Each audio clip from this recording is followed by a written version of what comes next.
درود بینندگان عزیز، مخلصان برنامه‌های تلویزیونی ورزش، تحولات، دگرگونی، پیشرفت، رشد، ترقیات، توجه علاهیده برای باز هم معرفی گردیدن گوشتنگیری، این همه از آبادانی، سازندگی، ثبات کامل در جمهوری تاجیکستان درک می‌دهد.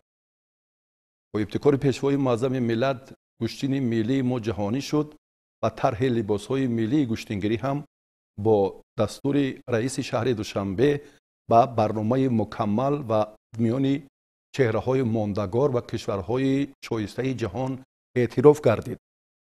و امسال تنتنه با شکوه ششمین مسابقه بین المللی گوشتنگیری برای دریافت جام رئیس شهر دوشنبه در پایتخت وطن محبوب ما برگزار شد که شهامت، نفوذ و خیلی نصرت و جلال خاصه خود را باز هم نسبت به سالهای قبلی افزون کرد. موضوع امروزه ما همین را در بر میگیرد که ما برای شرح و توضیح مکمل مهمانان ارجمند را به استودیو مرکزی دعوت کردیم. کاتب گنرالی فدراسیون گوشتنگیری تاجیکستان عبدالله سعید خوجاєв، خوش آمدید به استودیوی مرکزی، و سرمربی منتخب گوشتنگیری تاجیکستان خورشید عبیداللهیف، خوش آمدید. و ابتدا توجه کنیم که چگونه دسته ها را سفربر کردیم و برنامه علاهیده‌ای که داشتید نسبت به سال پار خیلی فرق کننده هم بود. اولا سلام و درود خود را با کل تماشابینان تلویزیون ورزش میرسانم و از روی نقشه چهاربین‌های فدراسیون بین المللی گوشتنگیری در سال جاری ششمین مسابقه بین المللی اوید به گوشتنگیری برای دریافت جام رئیس شهر دوشنبه بخشیده به روز پایتخت و نقشه گرفته شده بود. این علاقه برگزار گردید و برای جلب دسته های خارجی و ورزشکاران معروفی جهان با دستگیری های مقامات اجرایی حاکمیت دولتی شهر دوشنبه ما توانستیم که زیاده از 25 دولت جهان را جلب نماییم و با زعم دسته ها باز مهمانان فخری، یعنی که پهلوانان سطح المپی از نمود رشته جودو و از نمود چمپیون های جهانی سامبو و کورش رو با این مسابقه سطح بین المللی یعنی دعوت نماییم. میبینیم پیش از آنه که ما البته توجه کنیم به هنرنمای منتخب تاجیکستان، یک نقطه دیگر بسیار باعث خوشحالی و سرفرازی هم بود، افزون شدن جایزه های پهلوانان در مجموع و توجه علاهیده به آن چهره هایی که کسبیتشان خیلی هم بلند بودند. البته در ششمین جام رئیس شهر دوشنبه بخشیده به روز پایتخت مکافات ارزنده گذاشته شده بود از جانب مقامات اجرایی حاکمیت شهر دوشنبه و فکر میکنم برای 5 وزن خیلی یک تحفه ارزنده بود که $110,000 را در بر میگرفت. برای غالب جای اول $10,000 و برای جای دوم $5,000 و برای جای های سوم $2,500 را در بر میگرفت. نسبت به هر یک مسابقه سطح جهانی کنیم البته که این بالاتر است. این برای هوسمند گردانیدن در عرصه بین المللی هر یک ورزشکار، هر یک دسته‌ای که پیش از سفربر شدن به این مسابقه اول با نظامنامه مسابقه و ترتیب برگزاری مسابقه نظر انداخته خلاصه براری میکند که آیا در اونجا ما غالب یا جایزه دار گردم چقدر مبلغ به دست میارم و چقدر خرجات دارم. البته که هر یک دولتی که به این مسابقه سفر برگردید مکافات مسابقه را دیده و طرز برگزاری مسابقه را دیده حتما به تاجیکستان عزیز ما تشریف. نفوذ بالا می رود، توجه آنه که هم جایزه داران قهرمانی جهان از گرند سلم، گرند پری، از جودو، چهره هایی که بودند از کشورهای اروپا و آسیا، اینها علاقه به шаҳомати гӯштини имсола як нуфузи дигар, як шӯҳрати дигар бахшиданд. ва пеш аз оне ки мо таваҷҷӯҳ кунем ба рақобатҳои анҷомдодаи паҳлавонон ва ба сабқати чеҳраҳои мондагор, як барномаи театре кунонидашудаи раёсати фарҳанги шаҳри Душанбе инҷо ҳам манзури тамошобинон гардонида шуд ва ҳамон ҳаяҷон, эҳсосоти хеле бузурге ки дифои арзишҳои бузурги миллӣ ва суханбарии як пири хиради гӯштин ва панду андарзи он нафар ба фарзандаш ки дар ин ҷода барои худи насли имрӯзу ояндаи кишвар фикр мекунам бисёр намунаи ибрат ва боиси эҳтиром ва ситоиш низ ҳаст.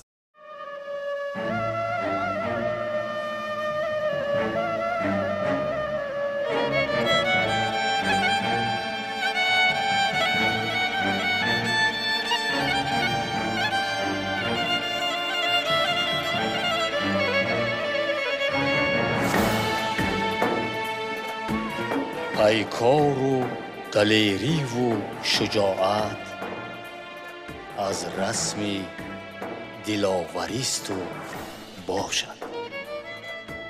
тамрину набарду поймардӣ оини баҳодуристу бошад.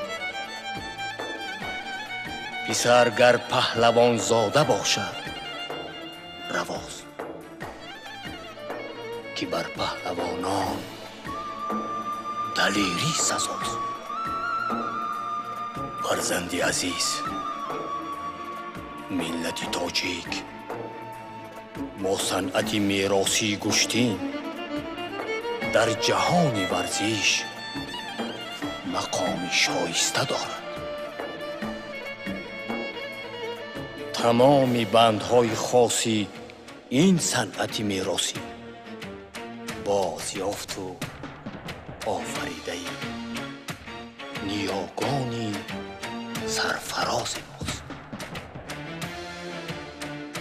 آیین گوشتینگیری با فتووت و جوانمردی پیوندی ناگسستنی دارد.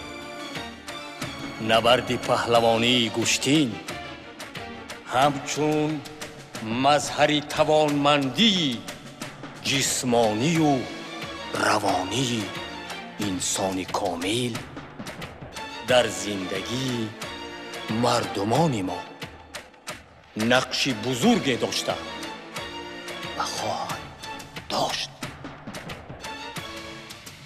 دعا کن پدر، پهلوانی کنم که گوشتین ملت جهانی کنم. بیرو ای پسر، پهلوانی بکن، برای وطن قهرمانی بکن. بیرو برفراز تو لوای وطن، با پیکار و مردانگی تن به تن. که امروز جهان پهلوانی تو راست، چو رستم به میدان بیرزمی رواست. جهان پهلوانم به گوشتین نگر، نهال خود و 7 پشتی دیگر. روم برفرازم لیوای وطن، چو فرزند شایسته ای پدر. کامیابی ها نصیبت باد. آمین. تشکر. توجه کردیم یک بند و بستی الهیده گوشتینگیری رو، یک طرزی آداب و ادراک و اخلاق و تفکری ذهنی آنها رو، فرهنگ والا یا صنعت برجسته گوشتینگیری رو هم یک لحظه منظور کردن. خب چی رو دیدیم؟ تفاوتی که نسبت به سالهای قبلی اینجا میسازد یادآور شد. البته طبق قرار مقامات اجرایی کننده شهر دوشنبه برای برگزار نمودن قسم فرهنگی مسابقه سطح بین المللی ریاست فرهنگ شهر دوشنبه وابسته گردیده بود. خیلی که از روی تجربه دیدیم، البته که ریاست فرهنگ شهر دوشنبه ҳаштумин мусобиқа аст ки бо мо якҷо барномаи фарҳангиро хеле дар сатҳи боло баргузор мекунад. дар ин мусобиқа ҳам фикр мекунам аз ниёгони мо, аз гузаштаи мо як барномаи хеле кӯтоҳам пурмазмунам ки баргузор карданд. фикр мекунам ба ҳар як тамошобин писанд омад ва сурудҳои ватандӯстӣ, сурудҳои паҳлавонӣ аз ҷониби Лоиқ Холов сароида шуд ва махсус суруди паҳлавонӣ бо ном Гуштингирӣ аз ҷониби Зикрулло Ҳакимов сароида шуд. фикр мекунам як барномаи хеле пурмазмун, як барномаи хеле таъсирбахш барои ҳам мардуми дохила ва ҳам барои мардуми хориҷ баргузор карданд. аҳсан ба раёсати фарҳангии шаҳри Душанбе. ташаккур. воқеан ҳам имрӯз дар баробаре ки мо ин мусобиқотро барпо мекунем, албатта ба оламиён як бори дигар фарҳанг, тамаддун, таърих, варзиши бостонӣ, ин анъанаҳои суннатиро дигарбора ҳам талқин мекунем. чун бармегардем ба он лаҳазоте ки мардум интизораш буданд. мо интихоби дастаи якачинро ҳам аз натиҷагирии чемпионати мамлакат мушаххас кардем.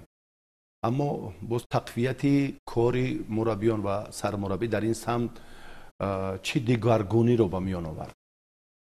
мо чхеле ки дар моҳи феврал чемпионати ҷумҳурии Тоҷикистонро марҳилаи интихобии тими мунтахабро ки гузарондем, аз онҷо дастаи мунтахаб муайян карда шуд ва бино бар сабаби нокифоя будани дастаи чоруми тими мунтахаби ҷумҳурии Тоҷикистон, мо он 3 нафар базигароне ки дар вазнои худ ҷои сеюмро ишғол карда буданд, онҳоро ба ҳамдигар як қувваозмоии интихобӣ гузарондем ва аз онҳо ғолибро дар шомили дастаи сеюми тими мунтахаб дар ҷоми раиси шаҳри Душанбе ворид кардем. бо пешниҳоди Федератсияи гуштингирӣ ва Комитаи кор бо ҷавонон ва варзиш назди ҳукумати ҷумҳурии Тоҷикистон, варзишгароне ки дар ҳолати чемпионати ҷумҳурии Тоҷикистон ки гузашт иштирок карда натавонистанд, варзишгарони хуби ҷумҳурии Тоҷикистон ки дар мусобиқаҳо берун аз ҷумҳурӣ буданд я омодагии машқҳои дастаҷамъоният берун аз ҷумҳурӣ доштанд, иштирок карда натавонистанд. барои онҳо мо як вазн дигарро бо варзишгароне ки дар ҳамон вазн варзишгари хуб буданд дар он вазн, ба онҳо ҳамдигарро як қувваозмоии интихобӣ гузарондем ва дастаи чорумро мукаммал кардем ва дастаи аз ҳар вазни 4 нафариро ба мусобиқа дархост пешниҳод кардем ва сафарбар кардем. ташаккури зиёд. Абдулло, як нуқтаи дигар ин буд ки як тафовути кори имсола нисбат ба солҳои қаблӣ, ҳайатҳои мукаммали 3 кишвар, яъне 2 дастае ки аз Узбекистон, аз Россия, аз Эҳрон омаданд, ба ҷараёни нерӯсанҷиҳо таъсири хеле хуб ҳам расониданд ва таъсиси дастаи Федератсияи байналмилалии гуштингирӣ ҳам фикр мекунам як омили дигар шуд, як василаи дигар шуд ки паҳлавонон, махсусан он Шералии Ҷураев, якчанд чеҳраҳои асил ҷояшонро ёфтанд ва ин ба сифати тамри, ба сифати худи рақобатҳо ва сатҳи мусобиқот як таъсири дигар ҳам расонид. албатта аз рӯи тартиб ҳар як федератсияи ҷаҳонӣ бо худ тими мунтахаби худро дорад. албатта федератсияи байналмилалии гуштингирӣ ҳам бо худ як тими интихобии худро дорад ки аз мусобиқаҳои қаблӣ ба инобат гирифта онро ҳамчун тими мунтахаби хуб мешуморад. мо ҳам федератсияи байналмилалии гуштингирӣ ҳам тими мунтахаби худро интихоб кард ва дар ҳар як вазн як нафар аз ба номи федератсияи гуштингирӣ ширкат варзиданд ки вазни ҷамъи 95 килограмми федератсияи гуштингирӣ тавонист ки мақоми дуюмро ба даст биёрад. ташаккури зиёд. акнун таваҷҷӯҳ мекунем ба лаҳзаҳои ҳассос ва тавзеҳоти рақобатҳои паҳлавонон дар 5 вазн. марҳилаи ниҳоӣ агар гӯем, пеш аз оне ки биёед мо ба вазни то 65 таваҷҷӯҳ кунем, як падидаи дигар ростӣ ҳунарнамоии Акмал Муродовро мо дар ин мусобиқот дидем ва омадани комроншоҳи стопериён ки ба ин мусобиқот фикр мекунам ки як таъсири ҳам расонида тавонистанд. албатта Акмал Муродов тими Федератсияи байналмилалии гуштингириро муаррифӣ мекард бо Каримзод Наврӯз, қаҳрамони осиёи гуштингирӣ ва Шерали Ҷураев. вазни 65 килограмми мо ки ҷароҳат дошт, мо оё гузошта натонистем аз лиҳози ҷароҳат бардоштанаш, ки ин хайрандиши Муродзода буд. аз ин лиҳоз натавонист ширкат варзад. вазни 65 федератсияи байналмилалие ки муаррифкунанда надошт дар ин мусобиқа. Мурод Акмалов фикр мекунам нисбат ба мусобиқаҳои қаблӣ хеле як овозмоии сатҳи олӣ нишон дод, ки албатта бо як усули тоҷикӣ, бо як партофти хеле зебои тоҷикӣ, як ҳарифи худро ки аз ҷумҳурии ҳамсояи давлати мо Узбекистонро муаррифӣ мекард, бо як партофти хеле хуб ҳарифро мағлуб кард. Шерали Ҷураев ҳам бошад, то вохӯриҳои ниҳоӣ бо ҳарифони сангини худ озмоии хуб нишон дода, ба вохӯрии ниҳоӣ ва дар вохӯрии ниҳоӣ бошад аз ҳарифи тоҷикаш Шакармамад Мирмамадов мағлуб кард. дар хусуси рақобати худи Акмал Муродов дар муқобили қаҳрамони ҷаҳон ва 5 карат медали тиллои мусобиқаҳои грандсламе ки ҳунарнамоӣ кард, тафовутро комилан надидем. бароси хеле арзанда будани худро дар ҳамин майдон нишон дод. албатта фикр мекунам ин кори оддиам нест. бо 5 маротиба қаҳрамони гран-при дар умум Бека Гнашвили 11 медал аз гран-при то гранд-слам соҳиб гаштааст, ки 5 он тилло мебошад. мусобиқаҳои қаблиам дар чемпионати ҷаҳони куштингирӣ мақоми дуюмро ба даст оварда буд. Акмал Муродов хеле як қувозмоии хуб нишон дод бо паҳлавони гурҷи Бека Гнашвили, як хеле рақобати хуб нишон дод. аммо ин варзиш аст. паҳлавони гурҷӣ як қадам аз Мурод Акмалов пешсафӣ карда ба маҳорату бо малакаи хуб, яъне ки ғолибиятро ба даст овард. خب نقطه دیگر اگر گویم اومدن کامرانشاه اوستوپریان به مسابقه گوشتنگیری رو چگونه پذیرایی کرده سرمربی؟ کامرانشاه اوستوپریان از سبب که ما خیلی که بیشتر اظهار کردیم وزن در وزن 95 کیلوگرم مهراب جانزاده مجیب و محمد علی زاده رجبالی رو با آزمایش انتخابی دعوت کردیم. مهراب جانزاده اینجا دست بالا گردید و کامرانشاه اوستوپریان که تجربه بوی ورزشی داشت و مهارت بلندی ورزشی در مسابقه‌های سطح بین‌المللی داشت. همچون یک ورزشگری ستاره درخشانی گوشتین جودو تاجیکی گوشتین ملی گوشتینگیری هم بود که برای همین او رو در این مسابقه سفربر کردیم که برای آزمایی وزن 95 کیلوگرم دسته منتخب نه اونقدر ورزشگران خوب بودن، مکمل کردن تیم منتخب در این وزن او رو در این مسابقه سفربر کردیم و بنابر سبب سن سال باشد یا که آمادگی سست‌تر بود در دور دوم مغلوب شد از جانب ورزشگری جمهوری ازبکستان. از روی جدول اشتراکچیانی ششمین مسابقه بین‌المللی معلوم گردید که پهلوانان خیلی معروف جهانی سفربر می‌گردند. از این لحاظ فدراسیون جهانی و فدراسیون گوشتنگیری تاجیکستان با خلاصه اومدیم و پهلوانایی رو در این مسابقه راه انداختیم که برابر این پهلوانان آزمایی نمایند. البته اینو معرفی دولت و ملت هستند. فدراسیون گوشتنگیری تاجیکستان هم با خلاصه اومدن که برابر با بکا گناشویلی، برابر با صادق آزارنج که قهرمان بازی‌های آسیایی میباشد، خنجو 2022، برابر با پهلوانان ازبکستان و برابر با پهلوانان فدراسیون روسیه که در وزن 95 کیلوگرم سفربر کردند، همه آنها قهرمان و اشتراکچی بازی‌های المپیک و جایزه‌دار چمپیونات‌های جهان و گران-پری گرند اسلام میباشند. از همین لحاظ یگانه پهلوانی که قریب با سطح آنها بود این کامرانشاه اوستوپریان بود. این خلاصه فدراسیون گوشتنگیری و سرمربی بود که کامران رو به این مسابقه ما راه دادیم و برابر آنها боз мехай. Мутаассифона дар даври дуюм бо ҷурми ҷазо, яъне ки бо тариқи огоҳӣ ва танбеҳ аз паҳлавони, яъне ки рақами яги Ӯзбекистон бо тариқи огоҳӣ Ҷонибек Казаков, ки рақами яги кураш Федератсияи кураши Ӯзбекистон мебошад, бо аз ҳарифи худ яъне мағлуб кард. таваҷҷӯҳ мекунем дар вазни 65 кило мо хеле афзалӣ доштем, яъне бачаҳои тоҷик аз ибтидо то ба интиҳо корро мақсаднок анҷом доданд. марҳилаи ниҳоии он ҳам хеле шиддати дигар дошт. аммо нуқоте ки каме мухлисонро ҳам нигарон мекунад, ҳамон чӣ гӯем дар сатҳи зарурӣ ё касбӣ ба ҳамон талаботи меъёрҳои байналмилалӣ ҷавобгӯ набудани омодагии мулло Раҷаб Халифаевро арзёбӣ мекунанд. шумо чӣ назар доред?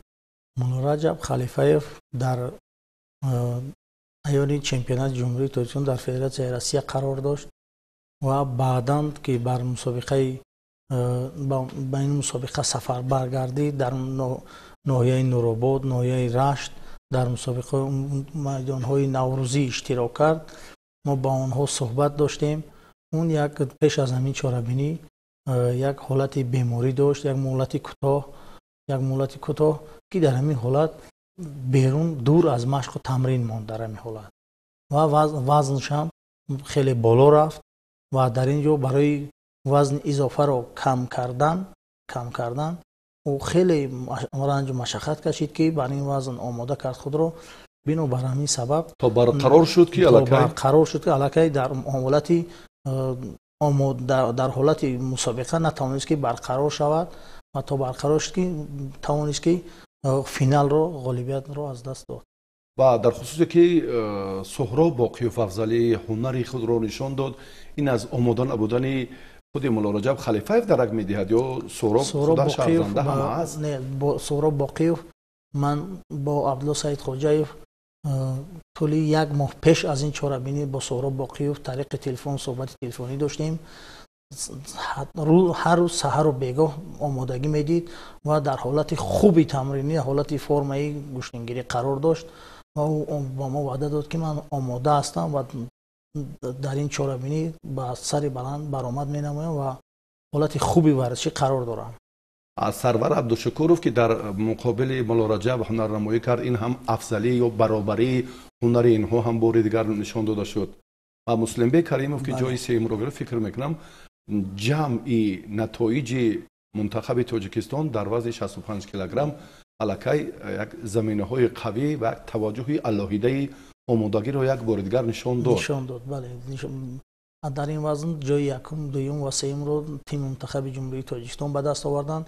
инам натиҷаи интихоб кардани ҳамин варзишгарон дар вазни 65 килограмм буд ки ба ин натиҷаҳо сазовор гаштанд.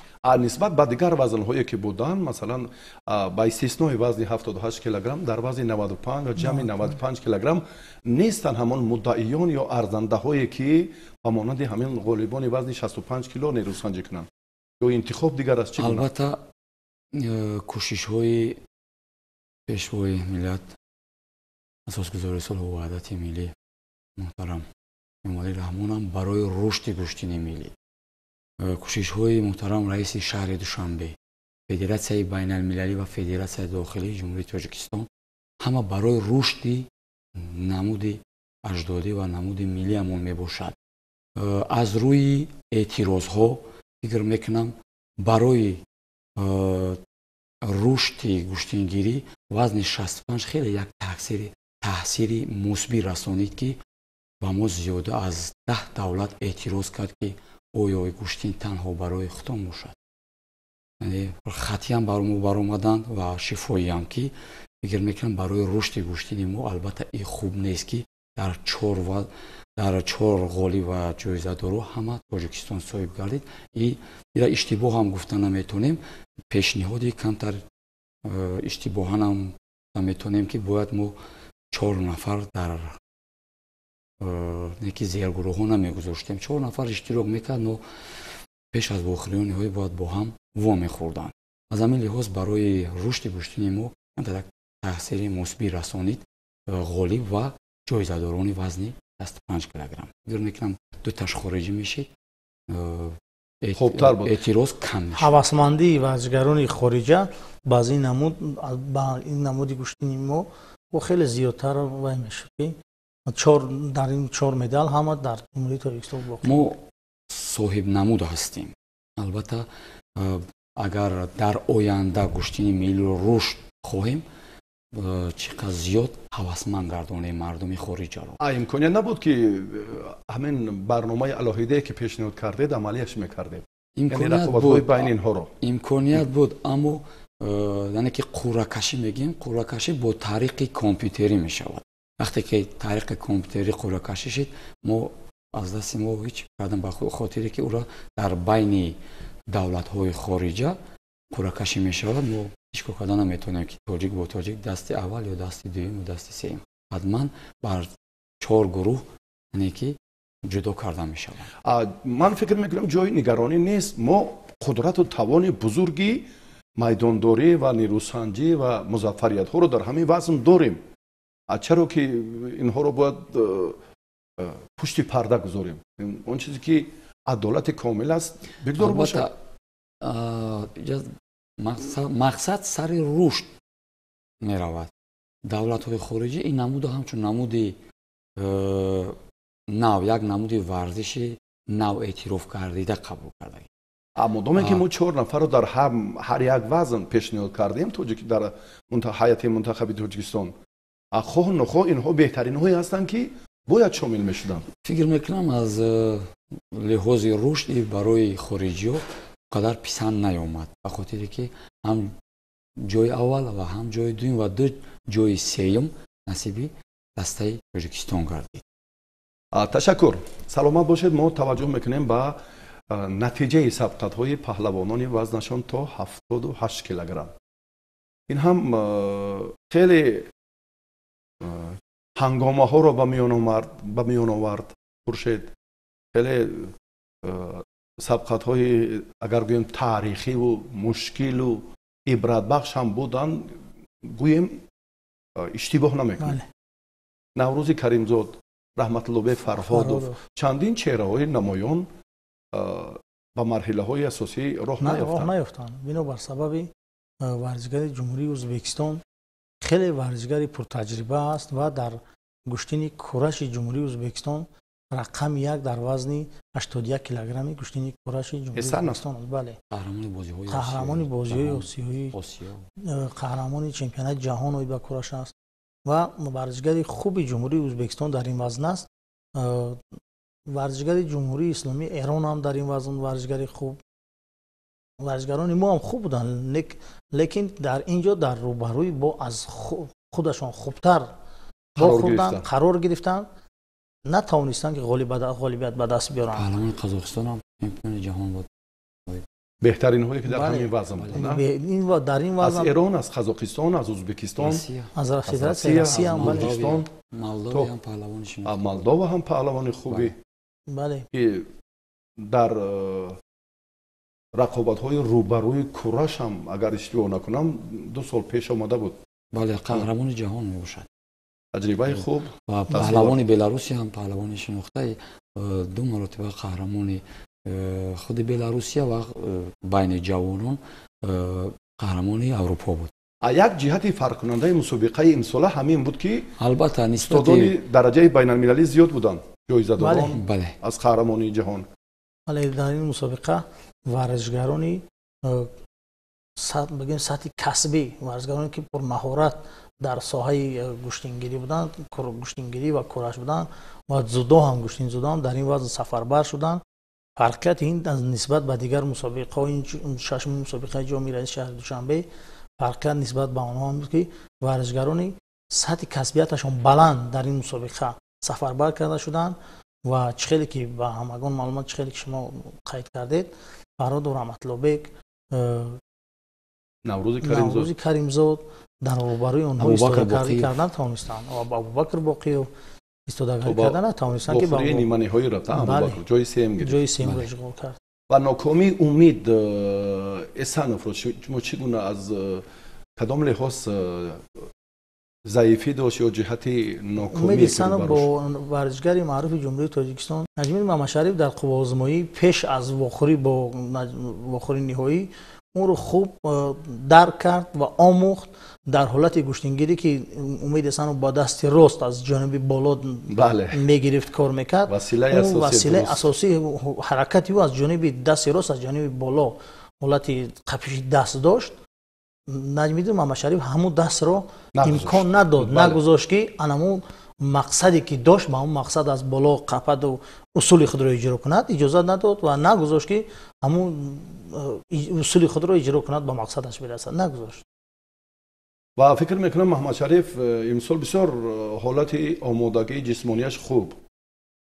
بله البته محمدشریف نجمیدینов در چمپیونات جهان چمپیونات جمهوری تاجیکستان هم بر وزن 78 کیلوگرم مقام اول رو به دست آورد که این رقم یکی که کشتیگیری فدراسیون تاجیکستان می باشد.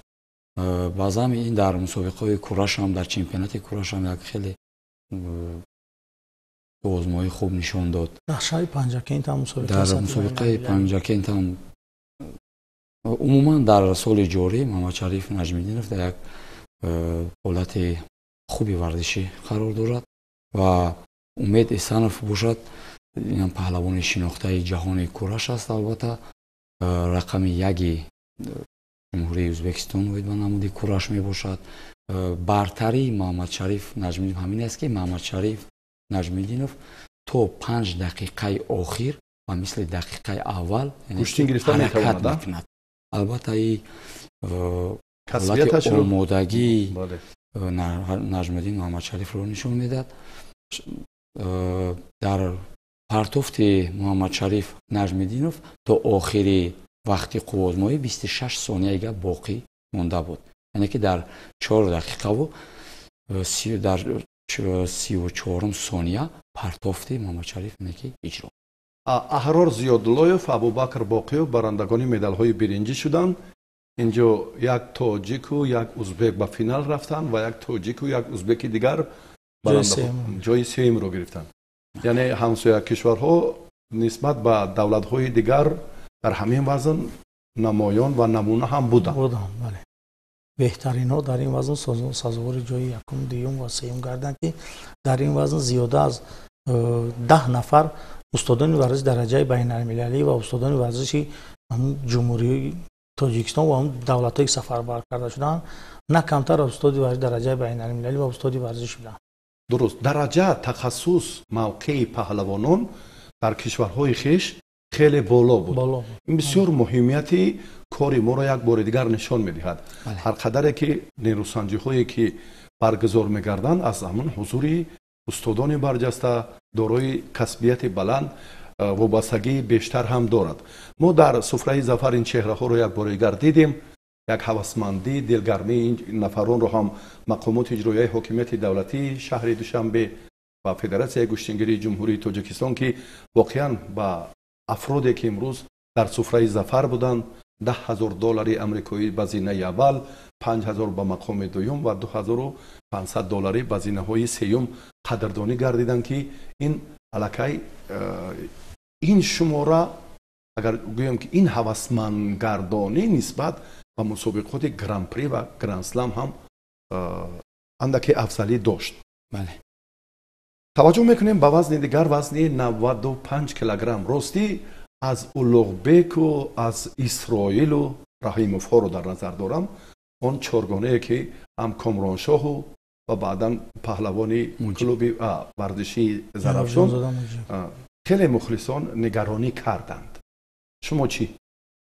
ما خیلی قبلا قید کردیم ورزشگری که رحیموف اسرائیل این چمپیون جمهوری تاجیکستانی سال 2025 ما در رقم یکی تیم منتخب گشتیگیری بود و در واخوری اول خود مغلوب شد و کامرانشاه استاپیریان در واخوری دوم خود که با ورزشگر جمهوری اسلامی ایران که خیلی عبدالله سید خوجایف قید کردن او غالبی بازی‌های آسیایی در کورش، بله در کورش بود و در روبروی ورزشگری خوبی آسیا قرار که گرفت бинобар сабаби баланд будани маҳорати варзишӣ ва сатҳи касбияти варзишгар натавонист истодагарӣ карда ба афзалияти як бадан мағлуб шуд. паҳлавони клуби зарафшон, паҳлавони клуби зарафшон бо варзишгари ҷумҳурии федератсияи Россия дар вохӯри аввал мағлуб. маълум аст ки таҷрибаи бархе аз он чеҳраҳо камтаранд. агар он раҷабалие ки аз шаҳри бохтар буд фикр мекунам, он ҳам акнун ба он дараҷа ё тахассуси баланди касбие ки мо ниёз дорему дар майдон дар муқобили намояндагони 25 кишвари дунё нишон медод, чунин набуд. акнун интихобро чӣ гуна бояд анҷом диҳем? нестанд арзандаҳое ки ҳайятро дар ҳамин вазн мукаммал кунанд? мо дар ҳамин вазн дар чемпионати ҷумҳурии Тоҷикистон ки ин варзишгарҳо ҷои якум, дуюм, сеюмро ишғол карданд, Комроншоҳи Стоперионро ҳамчун як варзишгари сатҳи касбӣ ва варзишгари дар сатҳи байналмилалӣ нуфузи баланди байналмилалӣ дошт илова кардем ва ҳамон варзишгароне ки дар чемпионати ҷумҳурии Тоҷикистон ҷойҳои намоёнро ишғол карданд, дар ин чорабинӣ онҳоро сафарбар кардем ва чорабинӣ нишон дод ки онҳо дар ҳолати хуби варзишӣ қарор надоштанд ва дар варзишгарони ба ин ҷо сафарбар шуданд, онҳо мусобиқаҳои сатҳи байналмилалӣ, дастовардҳои сатҳи байналмилалӣ зиёдтар баромад карда буданд ва дар ин ҷо тавонистанд ки сазовори ҷойи якум, дуюм, сеюмро варзишгарони хориҷа ба даст биёранд. фикр мекунам Абдулло дар ин самт корбарӣ бояд бештар ё хубтар бошад ки ҳамин вазн боз мукаммалтар гардад ҳайаташ. албатта тӯли 2 соли охир мешавад ки дар вазни 95 килограмм яъне ки чеҳраи нав, варзишгари омодашуда ба назар расида намешавад. чӣ хеле ки хуршеди байдоев ҳам қайд карданд, 2 соли охир Раҳимовҳо ба вохӯрии финалӣ баромада. соли гузашта Улуғбек Раимов чемпиони ҷумҳурии Тоҷикистон гардид ва имсол бошад Исроил Раҳимов. албатта аз лиҳози тамрини нокифоя будан бошад ё аз лиҳози номаълум аз чӣ лиҳоз аст ки мо ҳам дар майдонҳои куштинҳои яъне ки майдонӣ дидем ки албатта вазни 95 килограмми мо ба паҳлавони Эрон яъне ки истодагарӣ карда натавонистанд дар куштинҳои яъне ки даври шонаҳо. аз ин лиҳоз мо аз рӯи таҷриба бо сармураббӣ ҳамфикр шуда Комроншоҳи Стоперионро сафарбар кардем дар ҳамин вазн ки бо баробари паҳлавонони хориҷӣ омодагӣ кунад ки Комроншоҳ мутаассифона дар даври дуюм бо ҷурми ҷазо яъне ки аз ҳарифи ӯзбекистонии худ мағлуб. Казаков Халмурзаев Ҳусайн бале барандаи медали нуқра шуд. ин чемпиони ҷаҳон, як ситораи дурахшони ҷудои Гурҷистон ва паҳлавони эронӣ зенаҳои сеюмро ишғол карданд. мо дар вазни 65 килограмм ҷамъи музаффариятҳоро моли худ кардем, аммо дар вазни 95 килограмм натавонистем як ҷоиза ба даст оварем. ин варзиш аст. бубинед фарқиятро, яъне дар вазни миёна, дар вазниҳои поёнӣ ҳастанд мудайён, чеҳраҳо, нафарони намоёну арзанда зиёдтар. як иллати дигар агар гӯем ҷои иштибоҳ ҳам нест, ҳам ин дар ҷудо ҳам ҳаст, дар самбо ҳам ҳаст, дар курраш ҳам ҳаст ки гарронвазнҳо дар Тоҷикистон таи солҳои охир хеле каманд. акнун таваҷҷӯҳ мекунем ба тавзеҳи рақобатҳои вазни аз ҳама охирини мусобиқаи шашуми байналмилалӣ оид ба гӯштингирӣ. дар финал Шералӣ Ҷураев бо Шакармаҳмад Мирмамадов қарор доштанд. ва пеш аз оне ки мо таваҷҷӯҳ ба ин нуқта кунем, дар бораи ҳунари Шариф Назириев ҳам месазад як нуқтаи дигарро гӯем ки қасди нокомӣ Истарафшанро дар мусобиқаи шашуми байналмилалӣ гирифт аз иштирокчии бозиҳои олимпӣ Бегмурод Олтибоев. Бегмурод, бале.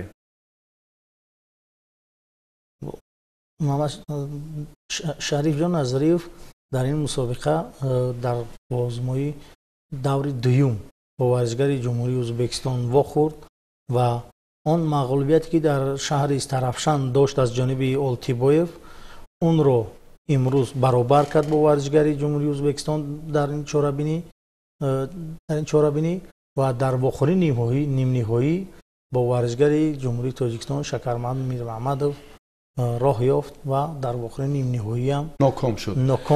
من فکر میکنم صفتی رقابتی بگمرود اولتیبایف و شریف نظریف نسبت به دورهای قبلی و نسبت به اونی که با شکرمحمد نیروسنجی کرد کاملا فرق کننده بود، یعنی بالاتر بود. بله. کسبیتش شریف نظریف مسئولیتش گویم بهتر یک مسئولیتی با یک مسئولیت زیاد در این قوازمایی کرد و حرکت ها هم حرکت های فوق العاده نبود، با مقصد و در جایی که امکانیت داشت استفاده برد و غالبیت را به دست آورد با ورزشگری جمهوری ازبکستان. یک چهره نمایان دیگر گرانوزنی که 160 کیلوگرم بود، پهلوانی گرجستانی رو در نظر دارم که با شیرعلی جورایف بعداً بسیار هم خسته حال و مانده بودن خود رو نشان داد.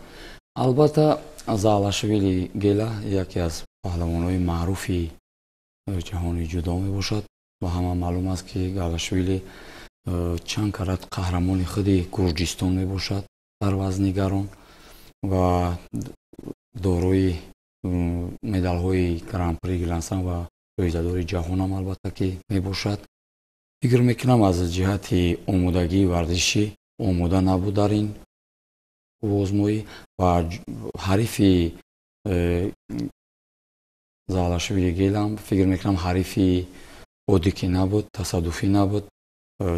شیرعلی جورایف هم به همگان معلوم است که 2-3 مرتبه قهرمان جهانی کورش است و در گشتین ملی ما هم البته که صاحب شاهجایزه و چند مرتبه در مسابقات سطح بین المللی مقام اول را به دست آورده است و در کشتین‌های میدانی هم می‌بینیم که برابر به پهلوانان ما یعنی که قوازمایی می‌نماید. در سن 36 با اینقدر بزرگ جوسه ها رقابت کردن بسیار فکر میکنم که یک متانت والا را تقاضا میکند از این چهره. البته نسبت به پهلوان گرجی نه کم از 10 سال یعنی که بزرگ بود.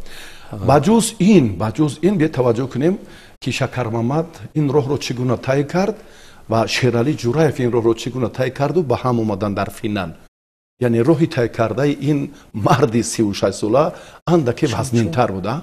بله 44 ساله. نه 44 36 یا 37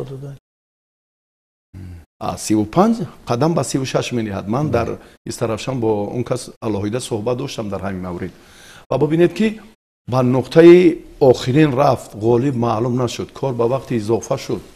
اینقدر خسته حالی حتی نفس کشی یک چهره شناخته جودوی گرجستان هم تنگ شد و جورایف بعدا به فینال اومد. رقیبان ازلی دوستان عزیز ما و شما شکرمحمد و شریف هم نیروسنجیشان در مؤخره نیمه نهایی فکر میکنم بسیار نمونه عبرت بود و مسئولیت قوی.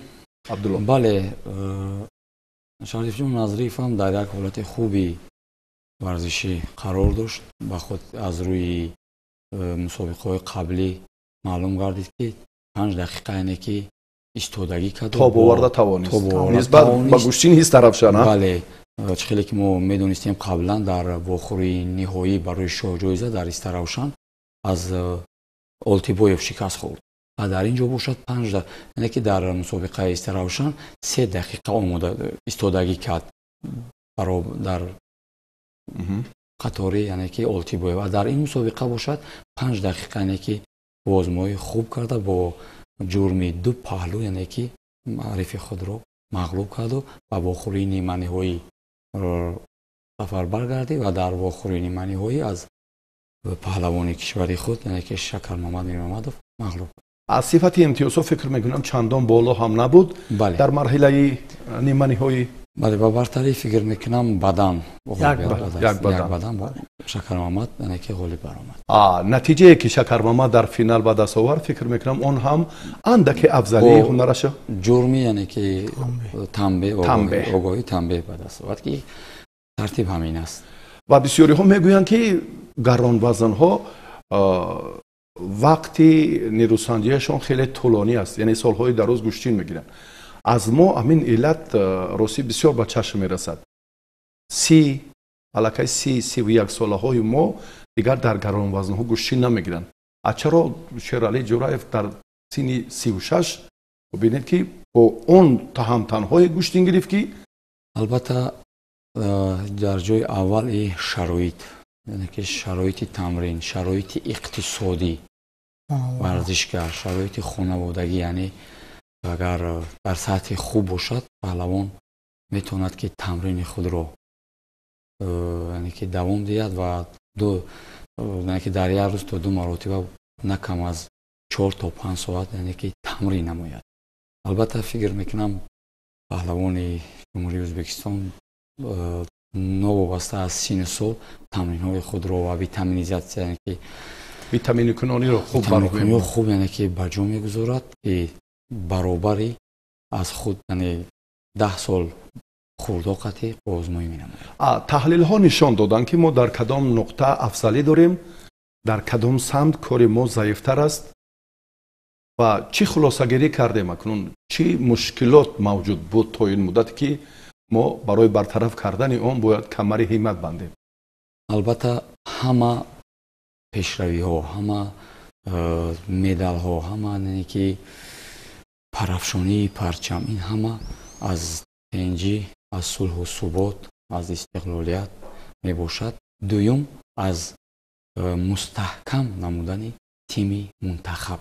албатта мо чӣ хеле ки гуфтем дар 3 синни сол сармураббиёни тими мунтахабро дорем, аммо тими мунтахаби мо айни замон аз лиҳози толори ва сатҳи яъне ки 4 фасл ҷавобҳо ки мо надорем, аз ҳамин лиҳоз тими мо худсарона ҳар ҷо тамрин мекунанд, яъне пароканда ҳастанд.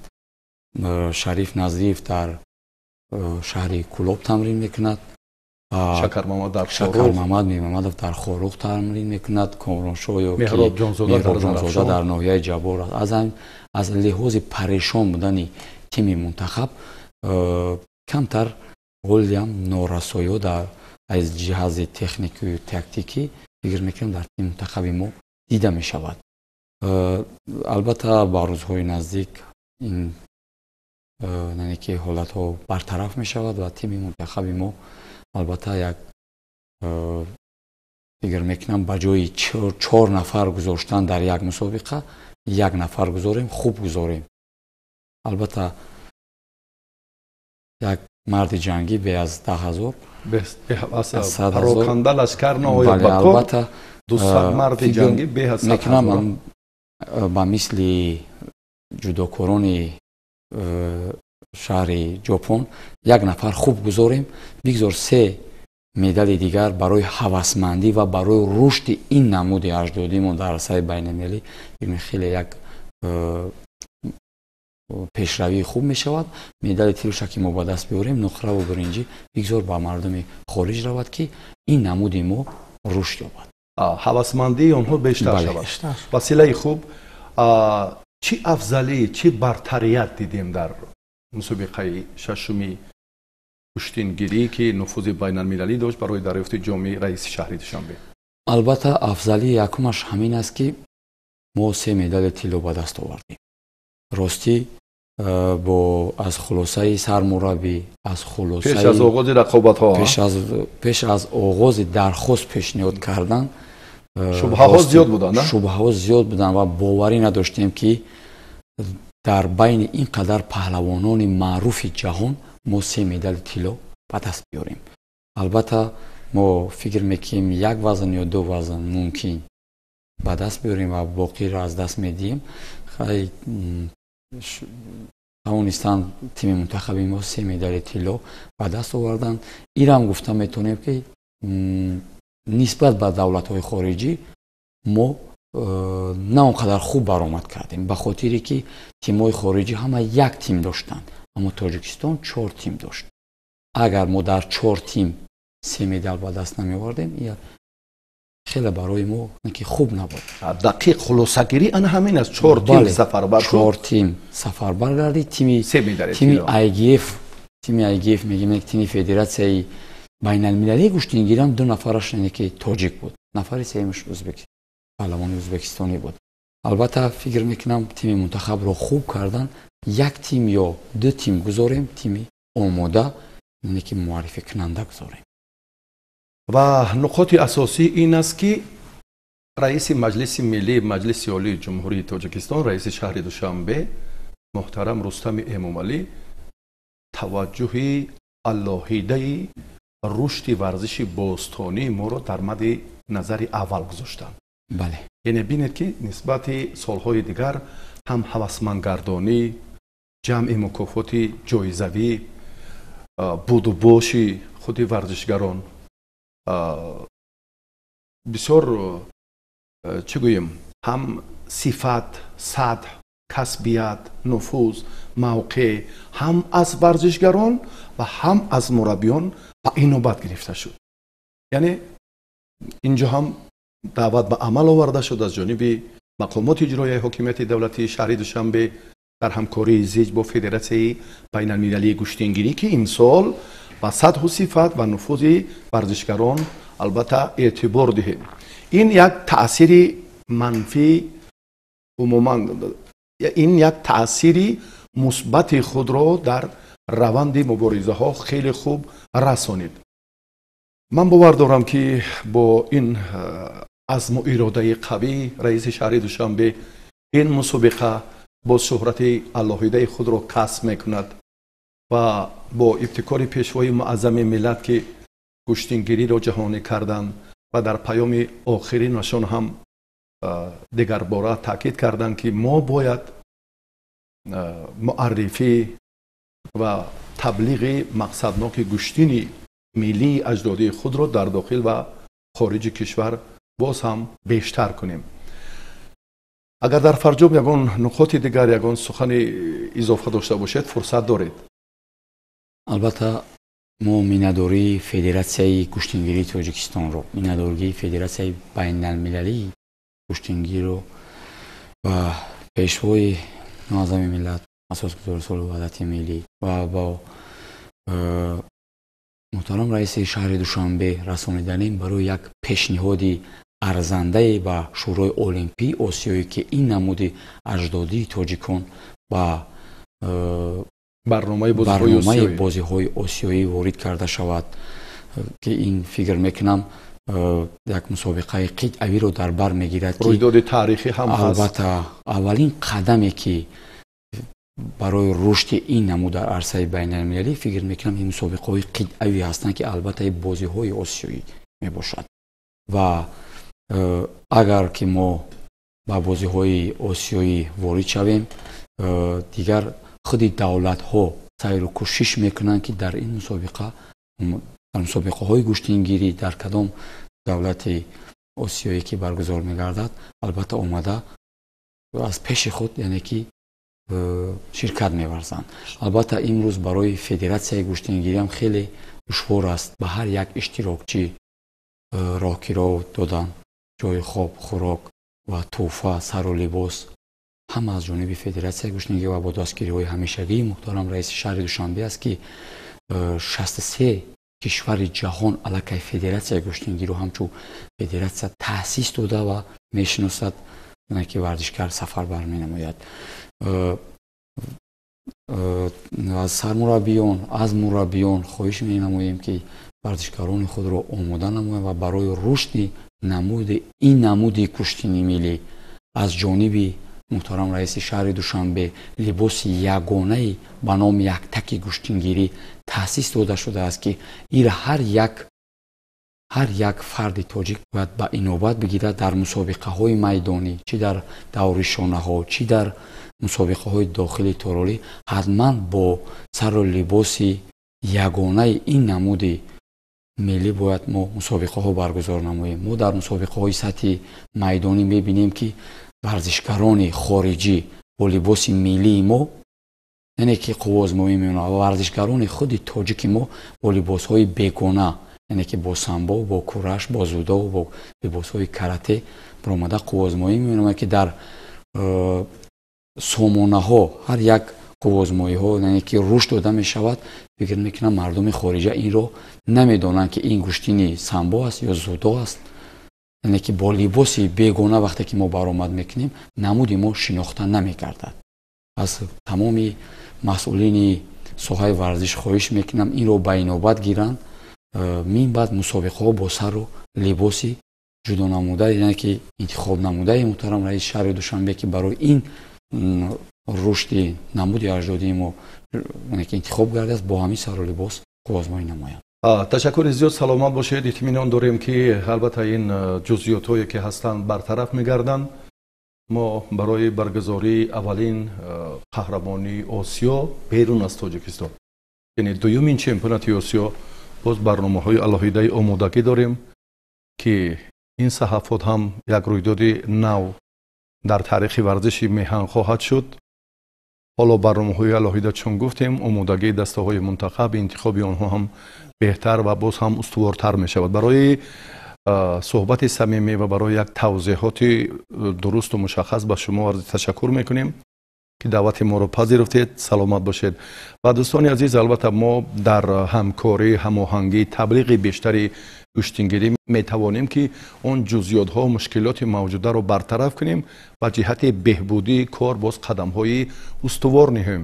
то ба нашрҳои барномаҳои мо сарбаланду муваффақ бошед ва намоишҳои дигари телевизиони варзиш идома доранд.